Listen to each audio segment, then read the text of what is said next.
ሰላም እንዴት ናችሁ? ውድ የማን ዩናይትድ ፋንስ ተከታታዮች በያላችሁ በሰላማችሁ ይብዛ። በርካታ ስፖርታዊ መረጃዎችን በዛሬው ዕለት ወደ እናንተ ይዘን መተናል። ከዝውውር ጋር በተያያዙ በተለይ ማንቸስተር ዩናይትድ የተመለከቱ ስፖርታዊ መረጃዎች ያሉን እስከ ፕሮግራማችን መጠናቂያ ድረስ አብራችሁን ቆዩ።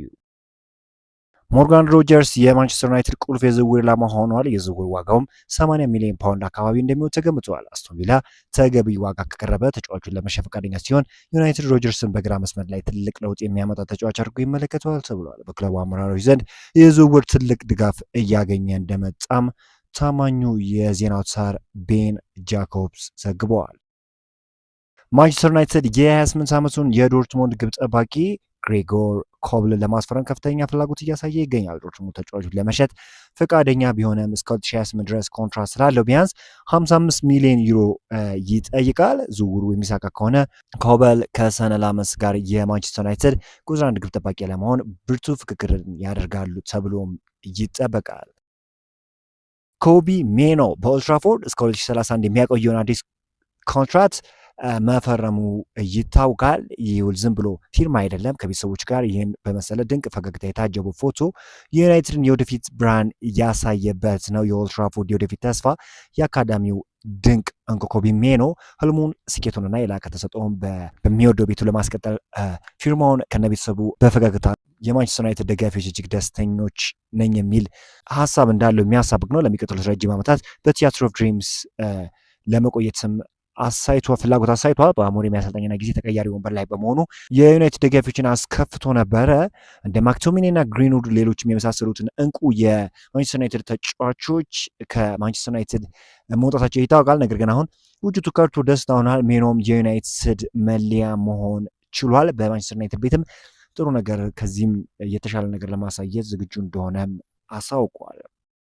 እንደ ቤን ጃኮብ ዘገባ ከሆነ እንግዲህ የማንቸስተር ዩናይትድ ኢላማዎች ዝውውር ዋጋ ይህንን ይመስላል። ካርሎስ ባሌባ 70 ሚሊዮን ፓውንድ ለዩናይትድ መጥፎ ዋጋ አድርጎ አይታሰብም። ተጫዋቹ ዩናይትድን ብቻ እንደሚፈልግ መግለጹ ለድርድሩ ጥንካሬ ይሰጣል ተብሏል።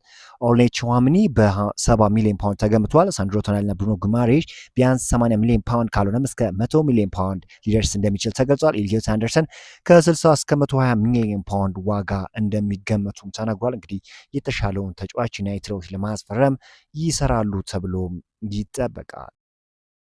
በዚህ የውድድር ዘመን እንግዲህ በየወሩ ከፍተኛ የግብ ዕድሎችን የፈጠሩ ተጫዋቾች ነሐሴ ላይ ብሩኖ ፈርናንዴዝ 12 ፈጥሯል። መስከረም ላይ ደግሞ ጃክ ግሪሊሽ እንዲሁ 12 ፈጥሯል። ጥቅምት ላይ ፊል ፎደን 12፣ ህዳር ላይ ጀርሚ ዶኩ 14 የግብ ዕድል ፈጥሯል።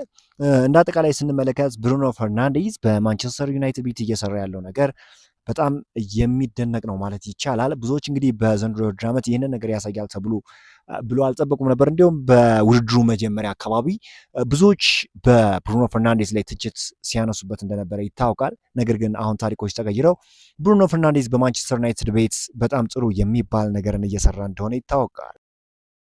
ከካሪክ ጋር በተያዘ መረጃ ወጥቷል። እንግዲህ ምንም እንኳን ለቋሚ አሰልጣኝነቱ ካሪክ ተመራጭ ቢሆንም ማንቸስተር ዩናይትድ ግን እርሱን ከመሾሙ በፊት ሁሉንም አማራጮች ለመመርመር ወስኗል። እንደ አንዶኒ ራዮላን ጨምሮ የበርካታ አሰልጣኞች የመጨረሻ ፍላጎቶች ለመመርመር መደበኛ ያልሆኑ ግንኙነቶችን እንደፈጸመ ነው የተነገረው።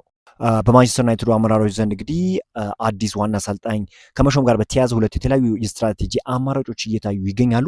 የመጀመሪያው አማራጭ ማይክል ካሪክ እድሉ ይገባዋል በሚል እሳቤ እሱን በቋሚነት መሾም ሲሆን ሆኖም ተከስቶ የሚቀጥለው የውድድር ዘመን ሳይሳካ ቢቀር የሚለው ነገር ስጋት ፈጥሮባቸዋል። የዩናይትድ አመራሮች ቀደም ሲል በኦሊ ጉናር ሶልሻየር ወቅት የነበረውን ስህተት ሊገጥማቸው ይችላል የሚል ፍራቻ አላቸው። ሁለተኛው አማራጭ ደግሞ ካሪክን በበለጠ ልምድ ባለው አሰልጣኝ መተካት ሲሆን የአዲሱ አሰልጣኝ ደግሞ ከቡድኑ ጋር የመላመድ ችግር ካጋጠመው አመራሮቹ ጥሩ ስራ እየሰራ የነበረ ሲስተምን ለማስተካከል ሞክረው አበላሹት በሚል ሊወቀሱ ይችላሉ። በመጨረሻም የአመራሮቹ ግልጽ የሆነ ዓላማ አላቸው። ከደጋፊዎች የሚመጣውን ማንኛውንም አይነት ተቃውሞ፣ ትችት ማስወገድ ነውና አሁን ሁኔታዎች የሚያሳዩት እንግዲህ ማይክል ካሪክ የማንቸስተር ዩናይትድ አዲሱ አሰልጣኝ ሆኖ የመሾም እድል እንዳለው እያዘነበሉ ይገኛሉ። አዳዲስ መረጃዎች የሚወጡ ከሆነ ግን ሁሌም ቢሆን ለእናንተ ለማድረስ ዝግጁ ነኝ።